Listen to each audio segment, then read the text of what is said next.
First இந்த angle யோசிச்சிங்களான்னு சொல்லுங்க. நமக்கே தெரியும் இந்தியாவை விட சைனாவோட எக்கானமி தான் பெருசு. இந்தியாவில் இருக்கிறத விட சைனால தான் நிறைய ஃபேக்டரிஸ் இருக்கு. அப்போ அதிகமான எனர்ஜியை கன்சியூம் பண்ற கண்ட்ரி சைனா. அண்ட் இன்னொரு பாயிண்ட், சைனா தன்னோட நாட்டுக்கு அதிகமான எனர்ஜியும் தேவை.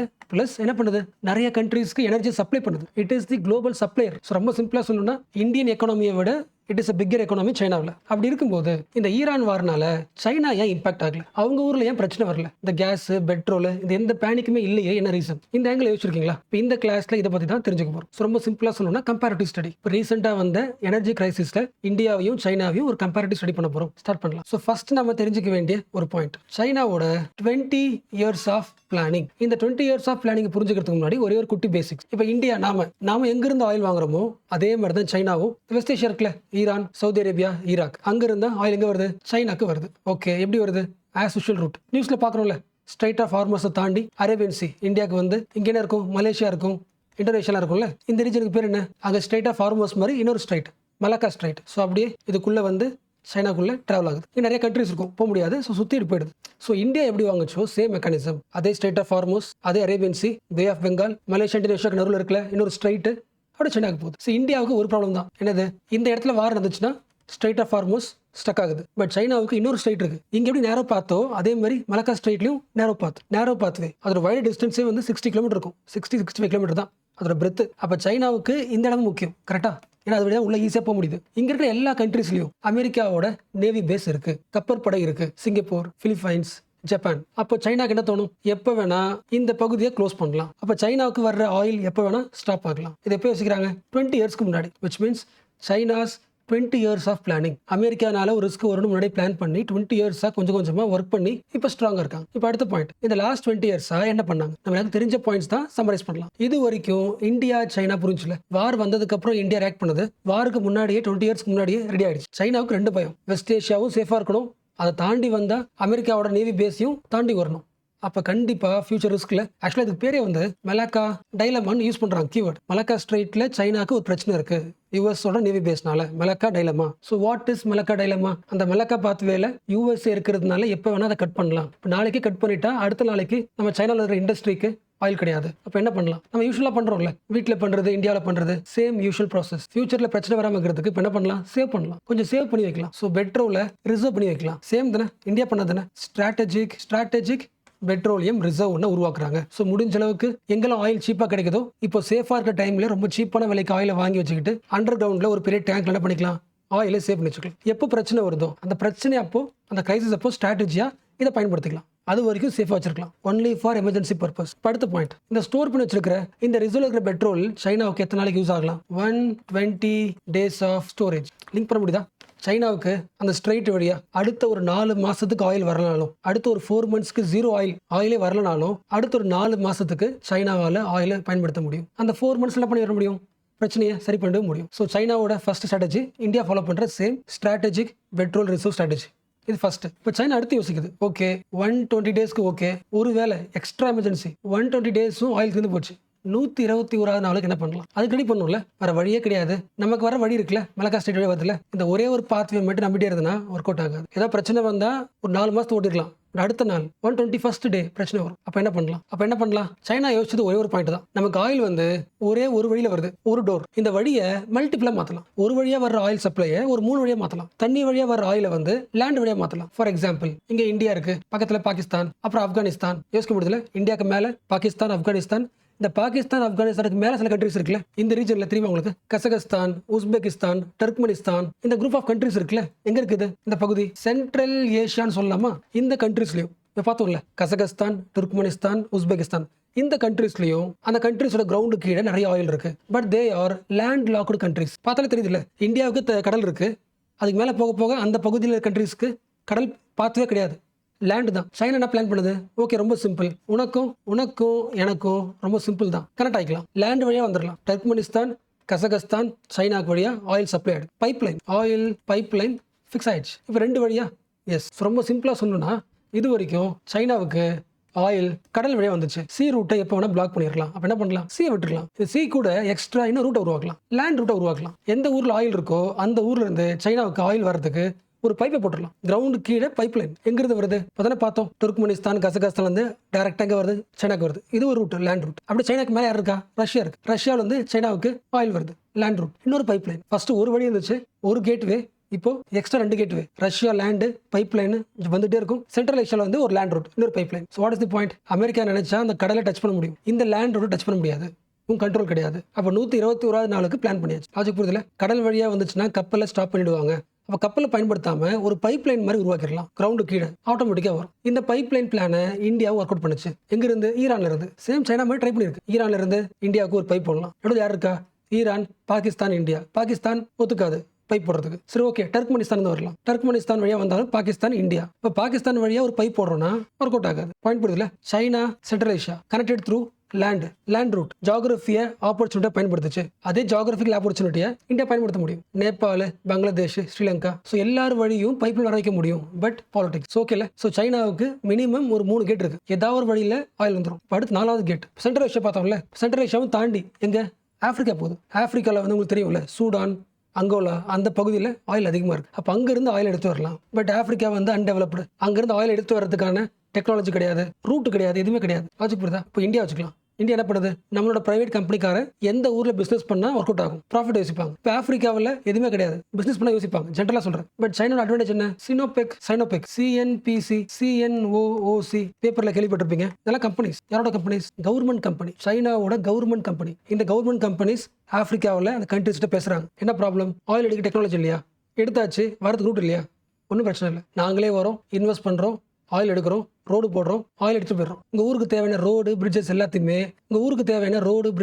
கட்டி கொடுக்குறது எங்களோட டியூட்டி. நாங்களே பண்ணி கொடுத்துறோம். எங்களுக்கு தேவையான ஆயில் எடுத்துக்கிறோம், உங்களோட கண்ட்ரியோட இன்ஃப்ராஸ்ட்ரக்சர் இம்ப்ரூவ் பண்ணிடுறோம். So new import source created. So எந்த ஊரெல்லாம் பாலிடிக்ஸ் இருக்கோ, வெஸ்ட் ஏஷியாவில் பாலிடிக்ஸ், அந்த பாலிடிக்ஸ் வழியாக ஒரு ரூட் உருவாக்குது. எந்த பகுதியில் யாரும் கண்டுக்கலையோ அந்த ரீஜன்ல இருந்து ஆப்பர்ச்சுனிட்டி எடுத்துக்குது. But India still depends on only one region, Middle East. உங்களுக்கு தெரியும், ஃபேக்ட்ஸ் பார்த்துருப்பீங்க. லாஜிக் புரியுதுல? ஒரு கண்ட்ரியை போயிட்டு அந்த இன்ஃப்ராவும் டெவலப் பண்ணி நாங்கள் ஆயில் எடுக்கிறோம்னு சொல்றதுக்கு ஒரு பிரைவேட் கம்பெனியில் முடியாது. கவர்மெண்ட் கம்பெனினா கிட்ட காசு இருக்கும், பண்ணுது. என்ன பண்ணிருக்கு? 2 பண்ணிருக்கு. லேண்ட் ரூட்டையும் பெருசாக்கி இருக்கு, லேண்ட் ரூட்டையும் உருவாக்கி இருக்கு, எக்ஸ்ட்ரா கான்டினென்ட்ல இருந்து ரூட் உருவாக்கி இருக்கு. இன்ஃபேக்ட் சொல்லணும்னா இந்த சென்ட்ரல் ஏஷியா பார்த்தோம்ல, கஜகஸ்தான், டர்க்மெனிஸ்தான் பார்த்தோம்ல, அது வழியா கிடைக்கிற ஆயில், மேல ரஷ்யா வழியா கிடைக்கிற ஆயில், சைனாக்கு வர்ற ஆயில்ல 20% இந்த ரூட் வழியாக வந்துருது. லாஜிக் புரியுதுல? இந்த மலக்கா ஸ்ட்ரைட் வழியாக வந்த ஆயிலில் இப்போ 20% சேஃபாக லேண்ட் ரூட் வழியாக வந்துருது. அதுக்கு மெயின் ரீசன் என்ன? ஜியோகிராஃபி மட்டும் கிடையாது. Geography is an opportunity plus stable relationship with the neighbours. But இந்தியாவுக்கு என்ன இருக்குது? பொலிட்டிக்கல் ப்ராப்ளம் இருக்குது. ஸோ இது எல்லாமே தான் சைனாவோட லாஸ்ட் 20 இயர்ஸோட முக்கியமான பிளானிங். பட் அடுத்த லெவல் சைனாக்குள்ள பார்த்தீங்கன்னா, இப்போ சைனாக்குள்ள நீங்கள் போறீங்க வச்சுக்கலாம். சைனாவோட முக்கியமான சிட்டின்னு சொல்லும்போது நமக்கு என்ன தோணும்? எந்த சிட்டி பேர் ஞாபகம் வரும்? பெய்ஜிங் வருமா? பெய்ஜிங் சிட்டிக்குள்ள நீங்கள் காலையில போனீங்கன்னா இந்த மார்னிங் பொல்யூஷனால உங்களால் ஒரு 50 ஸ்டெப்பை தாண்டி எதையும் பார்க்க முடியாது. அவ்வளோ பொல்யூஷன் டைம்ல ஸ்கூல் நடக்காது. What is the point? இந்த ஆயில் யூஸ் பண்ணுறதுனால, பெட்ரோல் யூஸ் பண்ணுறதுனால, ஈவன் நமக்கு அது ஸ்டெபிலிட்டியாக கிரவுண்டில் வச்சிருந்தாலும் அது வந்து ஒரு நாட்டுக்கு பிரச்சனை, பொல்யூஷன் உருவாக்குது. ஒரு ஸ்கூலுக்கு போகிற ஒரு குழந்தையோட ஹெல்த்தை பாதிக்குது. அந்த குழந்தையால ஸ்கூலில் பிளே கிரவுண்டில் விளையாட முடியல. Full pollution, air pollution. யோசிக்க முடியுதா? இப்போ சைனாவில், பெய்ஜிங்கில் வாடுற பேரண்ட்ஸோட ஸ்டேட்டஸ் தான். என்ன மாதிரி லைஃப் வாழ்ந்துட்டு இருக்கோம் நம்ம குழந்தையால ஒரு ஃப்ரீயாக ஒரு ஹெல்த்தி ஏரை கூட இன்ஹேல் பண்ண முடியலன்னா என்ன லைஃப் இது? பேரண்ட்ஸோட கோவம். யோசிக்க முடியுதா? வழக்கமாக ஒரு நார்மல் சிட்டியில் எவ்வளோ பொல்யூஷன் இருக்குமோ அதை விட பெய்ஜிங்கில் 40 மடங்கு பொல்யூஷன். அப்போ 40 மடங்கு யாருக்கு ஃபர்ஸ்ட் ஆபத்து? குழந்தைங்களுக்கு, வயசானவங்களுக்குல. அதான் மெயின் கோர் பாயிண்ட். அப்போ சைனாவுக்கு 2 ப்ராப்ளம். ஃபர்ஸ்ட் ப்ராப்ளம் ஆயில் வரதுல பிரச்சனை. சரி பண்ணியாச்சு, ஓரளவு சரி பண்ணியாச்சு, ஸ்டெபிள் வந்துருச்சு. இப்போ ஆயில் யூஸும் பண்ண முடியாது. எல்லாரும் பெட்ரோல் யூஸ் பண்ணால் பொல்யூஷன் அதிகமாகிட்டு தான் இருக்கும். வேறு வழியே இல்லை, நம்ம குழந்தைங்களோட ஹெல்த்தை காப்பாற்றணும். அடுத்த லெவல் இந்த ஆயிலில் இருந்து க்ளீன் எனர்ஜிக்கு ஷிஃப்ட் ஆகணும். சைனா இந்த 20 இயர்ஸாகவே ஆரம்பிச்சிருச்சு. லாஜிக் புரியுதா? சைனாவுக்கு செம்ம ஐடியா. இந்த க்ளீன் எனர்ஜி சொல்கிறாங்களே, சோலார் எனர்ஜி, விண்டு, ஹைட்ரோ, இந்த எனர்ஜியை சைனா பயன்படுத்திச்சுன்னா, முழுசாக பயன்படுத்திச்சுன்னா 2 ப்ராப்ளத்துக்கு ஒரே சொல்யூஷன். ஆயில் ரூட் கட் ஆனாலும் பிரச்சனை கிடையாது, எக்ஸ்ட்ரா எனர்ஜி இருக்குது, க்ளீன் எனர்ஜி இருக்குது, குழந்தைங்களுக்கு பிரச்சனை கிடையாது, ஹெல்த்தியாகவும் இருக்க முடியும். அப்போ என்ன பண்ணலாம்? இன்வெஸ்ட் பண்ணு, க்ளீன் எனர்ஜியில் இன்வெஸ்ட் பண்ணு. ஸோ லாஸ்ட் 20 இயர்ஸ்ல சைனாவோட முக்கியமான வேலை இதான். ஸோ இப்போ பார்த்தீங்கன்னா சோலார் பேனலில் the world's largest producer of solar panel is China. Wind energy வழியா, காற்று வழியாக அதிகமாக எலக்ட்ரிசிட்டி உருவாக்குற country China. The world's largest producer of wind energy China. Solar வழியா, விண்டு வழியா, ஹைட்ரோ வழியா என்ன பண்றாங்க? எலக்ட்ரிசிட்டியை உருவாக்குறாங்க. எனர்ஜி உருவாக்கியாச்சு. அந்த எனர்ஜியை பயன்படுத்துறதுக்கு என்ன பண்ணியாகணும்? வண்டிகளை மாற்றணும். அதுக்கு பேரில் ஒர்க் நடந்துட்டு இருக்கு. பெட்ரோல் யூஸ் பண்ணுற வண்டியெல்லாம் தூக்கி போட்டுட்டு எலக்ட்ரிசிட்டி யூஸ் பண்ணுற வண்டியை உருவாக்குங்க. Electric vehicles, EV. ஸோ பேரலாம் எலக்ட்ரிசிட்டியில் ஒரு ஷிஃப்ட், வண்டி யூஸ் பண்ணுறது ஒரு ஷிஃப்ட். எல்லா ஷிஃப்ட்டோட ஸ்டார்டிங் பாயிண்ட் என்ன? ஒரு ஸ்கூலில் ஒரு குழந்தையால ஒழுங்காக ப்ரீத் பண்ண முடியல. ஸோ ஊரில் இருக்கிற ஒரு பொல்யூஷன் கிரைசிஸை கண்ட்ரியோட எக்கானமி டிரான்ஸ்ஃபார்ம் பண்ணுறதுக்கு பயன்படுத்திச்சு. இந்தியாவில் டெல்லியில், Chennai, Mumbai same dirty pollution இருக்கு. But still we are trying it. Logic புரியுதுல? ஒரு ஹியூமன் பீயிங் வந்து டிரான்ஸ்ஃபார்ம் ஆகணும்னா எப்போ நடக்கும்? கிரைசிஸ்ல தான், economic crisis, self growth crisis வரும்போது தான் ட்ரான்ஸ்ஃபார்ம் பண்ணுறதுக்கான ஐடியா யோசிப்போம். அப்போ கிரைசிஸ் அப்போ அதை அனலைஸ் பண்ணாமல் அது ஜஸ்ட் ஒரு விஷயம் தான் விட்டுட்டா சைனாவில் பார்க்குற அந்த ட்ரான்ஸ்ஃபார்மேஷன் பார்க்க முடியாது. அடுத்து யோசிங்க, சோலார் பேனல் ரெடி பண்ணணும், அதுக்கு என்ன தேவை? டெக்னாலஜி தேவை. 20 இயர்ஸ்க்கு முன்னாடிலாம் சைனா அந்த அளவுக்கு வந்து கிடையாது, டெக்னாலஜிக்கல் கண்ட்ரிலாம் கிடையாது, மேனுஃபேக்சர் பண்ணும், குட்டி குட்டி பொருள் மேனுஃபேக்சர் பண்ணும். அப்போ சோலார் எனர்ஜி உருவாக்குறதுக்கு ஆசை உண்டு, டெக்னாலஜி தேவையில்ல. ஸோ சைனா ஒரு முக்கியமான விஷயத்தை பயன்படுத்திச்சு. இந்த லாஸ்ட் 20 இயர்ஸ்ல இந்தியா மேல சைனா மேல வைக்கிற குற்றச்சாட்டு, இந்த உலகத்தை அதிகமாக அழிக்கிறது சைனாவும் இந்தியாவும் தான். அதிகமான பொல்யூஷன், இதை குறைங்கன்னு சொல்றாங்க. பார்க்குறோம், யூஎன்ல பார்க்குறோம்ல, கிளைமேட் சேஞ்ச், யூஎஸ்ஏ ப்ரெஷர் பண்ணுது. அதோட எய்ம் என்ன? சைனாவோட எக்கனாமி ப்ரூம் ஆகிட்டே இருக்கு. அப்போ ஸ்டாப் பண்ணுற ஒரு ஐடியா. எல்லா சைனாவோட இண்டஸ்ட்ரி எதை பயன்படுத்துது? ஆயிலை பயன்படுத்துது. ஆயிலை கட் பண்ணுங்க, பொல்யூஷனை கட் பண்ணுங்கன்னு சொல்லியாச்சு. செக்மேட். அப்போ சைனா கொடுத்த ஆர்குமெண்ட், ஓகே பொல்யூஷனை கண்ட்ரோல் பண்ணுறோம், அப்போ அதுக்கு என்ன பண்ணணும்? க்ளீன் எனர்ஜிக்கு மாறணும். சோலார் முக்கியம். நீங்கள் டெக்னாலஜி இல்லை, நீங்கள் டெக்னாலஜி ஸ்ட்ராங்காக இருக்கீங்க, யூஎஸ்ஏ உங்கள் டெக்னாலஜி எங்களுக்கு கொடுங்க. யூஎஸ்ஏ சைனா ஃப்ரேம் ஒர்க் 2008 போட்ட framework. USA China 10 years framework for transfer of technology. US கிட்ட இருந்து இந்த க்ளீன் எனர்ஜிக்கான டெக்னாலஜியை ட்ரான்ஸ்ஃபர் வாங்கியிருக்காங்க. ஸோ டெக்னாலஜிக்கல் நாலேஜ் வாங்கிட்டு சைனா என்ன பண்ணுது? உருவாக்கிட்டு இருக்கு. பயன்படுதுல உலகத்தில் அதிகமாக பொல்யூட் பண்ணுற கண்ட்ரி எது? சைனா. அப்போ அந்த வீக்னஸ் வச்சுக்கிட்டு நான் சரி பண்ணணும்னா எனக்கு என்ன தேவை? எனக்கு இது தேவை, லிஸ்ட் ஆஃப் இந்த பொருள் தேவை, பேர்கெயின் பண்ணி டெக்னாலஜி வாங்குது. ஸோ நாங்கள் தான் பொல்யூட்டர்ஸ், நாங்கள் என்ன பண்ண போகிறோம்? சேஞ்ச் பண்ண போகிறோம். சேஞ்ச் பண்ண ஹெல்ப் பண்ணுங்க. US China 10 years of agreement 2008. அதுக்கு புரிஞ்சுல, பொல்யூஷனை குறைக்கணும், அடுத்த எனர்ஜி ஷிஃப்ட் ஆகணும், அதுக்கு டெக்னாலஜி தேவை, இன்னொரு கண்ட்ரி பேர்கெயின் பண்ணுறோம், இதெல்லாம் பண்ணி வச்சுக்கலாம். இப்போ அடுத்து என்ன தேவை? இந்த ஈவி வண்டி வாங்கணும்ல, எலக்ட்ரிக் வெஹிக்கல்ஸ் உருவாக்கியாச்சு, மக்கள் வாங்கணும்ல. நம்மளே யோசிங்களேன், நம்ம எல்லாரும் வீட்லையும் என்ன கிடையாது, ஈவி வரல. ஈவி வந்து கிளீன் நமக்கு தெரியும், கண்டிப்பாக ட்ரான்ஸ்ஃபார்மேஷனும் தெரியும், நம்ம என்ன பண்ணல? வாங்கல. அப்போ வாங்க வைக்க வேண்டியது கவர்மெண்டோட பொறுப்பு, என்ஃபோர்ஸ் பண்ணணும். சைனா முடிஞ்ச அளவுக்கு என்ஃபோர்ஸ் பண்ணுது. எப்படி பண்ணுது? ஈவி ப்ரொடக்ஷனுக்கு டாக்ஸ் ஃபுல்லாக குறைக்கலாம். நீ வடக்கம் வாங்க வண்டியை விட ஈவியோட காஸ்ட் வந்து ரொம்ப கம்மியாக இருக்கும். பெட்ரோல் வண்டியை விட ஈவி வண்டி காஸ்ட் ரொம்ப கம்மி. மிடில் கிளாஸ்க்கு பெஸ்ட் வண்டி ஈவி. ஒருவேளை நீ அப்படியே வந்து பெட்ரோல் வண்டியெலாம் வாங்குறேன்னா அந்த வண்டிக்கு நம்பர் பிளேட் முக்கியம் இல்லை, நம்பர் பிளேட் அது வாங்குறதுக்கு பல மாதங்கள் ஆகும். ஈவினா டக்குன்னு கிடைச்சிடும், பியூரோக்ரஸி எஃபிஷியன்சியாக இருக்குது. அப்போ ஈவி வண்டி வாங்குறவங்களுக்கு கேரண்டியாக பிளேட் உண்டு. ஸோ ஈவி சீப்பராகவும் இருக்குது, கவர்னன்ஸ்லையும் ஈஸியாக இருக்குது. ஓகே, கரெக்டாக எல்லா மக்களும் ஈவி வாங்குறாங்க. ஈவிக்கான சோர்ஸ் என்னது? Electricity. Solar farm, wind farm, 3 gorges dam, hydro electricity. Just அடிங்களேன், சைனா கிளீன் எனர்ஜி யூடியூப் படிங்க. டெசர்ட் முழுக்க ஃபுல்லாக பேனல் தான், சோலார் பேனல் ஃபுல்லாக. So China's desert filled with solar panel. Mountain, coast line completely filled with wind farms. ரிவர்ஸில் பெரிய பெரிய dam கட்டுறது, 3 லார்ஜ் டேம்ஸ். எல்லா சோர்ஸையும் பயன்படுத்தி ஈவிக்கான எலக்ட்ரிசிட்டியை உருவாக்குற சோர்ஸையும் ரெடி பண்ணியாச்சு. So what is result? The world's largest EV market. Electric வெஹிக்கிளோட மார்க்கெட்ல லார்ஜஸ்ட் கண்ட்ரி இது சைனா. அப்போ ஈவி வண்டியில அதிகமான மார்க்கெட் இருக்க கண்ட்ரி சைனானா, விச் மீன்ஸ் அந்த கண்ட்ரில எந்த டிமாண்ட் குறையுது?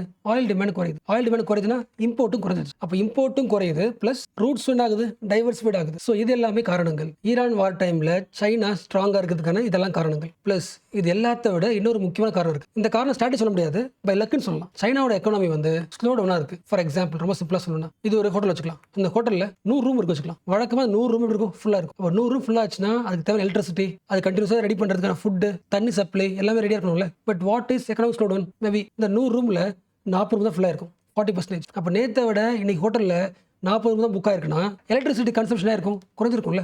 ஜென்ரலாக ஒரு கண்ட்ரியில் எக்கனாமிக் ஸ்லோ டவுன் இருந்துச்சுன்னா அது ப்ராப்ளம் தான். பட் இப்போ யோசிங்க, ஈரான் வர டைம்ல சைனாவோட எக்கனாமி என்ன பண்ணல? அதிகமான ஆயிலை டிமாண்ட் பண்ணல, அதுக்கு தேவையான ஆயிலே கம்மி தான், ஸ்லோ டவுன்ல இருக்கு. அப்போ ஆக்சிடென்டலா அதோட ஸ்லோ டவுனும் ஈரான் வரைக்கும் சிங்க் ஆயிடுச்சு. அது புரிஞ்சா what is economic slowdown? வழக்கமாக ஒரு கண்ட்ரி ப்ரொடியூஸ் பண்ணுறதை விட, மேனுஃபேக்சரிங் பண்ணுறதை விட அந்த காலத்தில் ப்ரொடக்ஷன் கம்மியாக இருக்கு. ரீசன் என்ன இருக்கலாம்?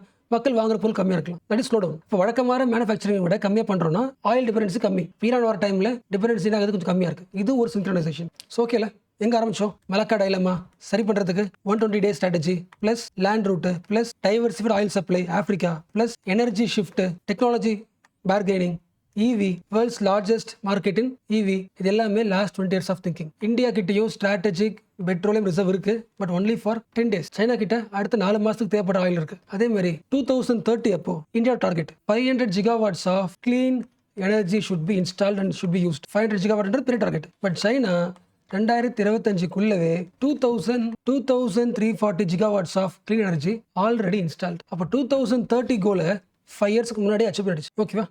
இந்தியாவுக்கும் பிளான் இருக்கு. 2047 விக்சித் பாரத் எனர்ஜி பிளான் 2047 இருக்கு. அதில் ஒன்று தான் பார்த்தோம்ல, 2030க்குள்ள 500 gigawatt எலக்ட்ரிசிட்டி கிளீன் எனர்ஜி. 2070க்குள்ள இந்தியாவில் நெட் ஜீரோ எமிஷன். லாஜிக் புரியுதுல?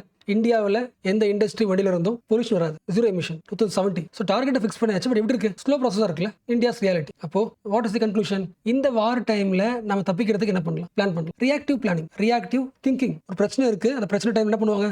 எமர்ஜென்சியாக ஒரு பிளான். திடீர்னு என்ன பண்ணுவாங்க? எல்லா கண்ட்ரீஸ்ட்டும் போய்ட்டு அக்ரிமெண்ட் போடுவாங்க. அக்ரிமெண்ட் போட்டு அடுத்த 4 months பிரச்சனை கிடையாது. அந்த எமர்ஜென்சி எப்போ ரியாக்ட் பண்றது? Reactive thinking. சைனா பண்ணது strategic thinking 20 years ahead. Logic புரியுதுல? Our strategic thinking gives sovereignty. இங்க ஆயில் தானே, எனர்ஜி சாவரனிட்டி. கரெக்டா?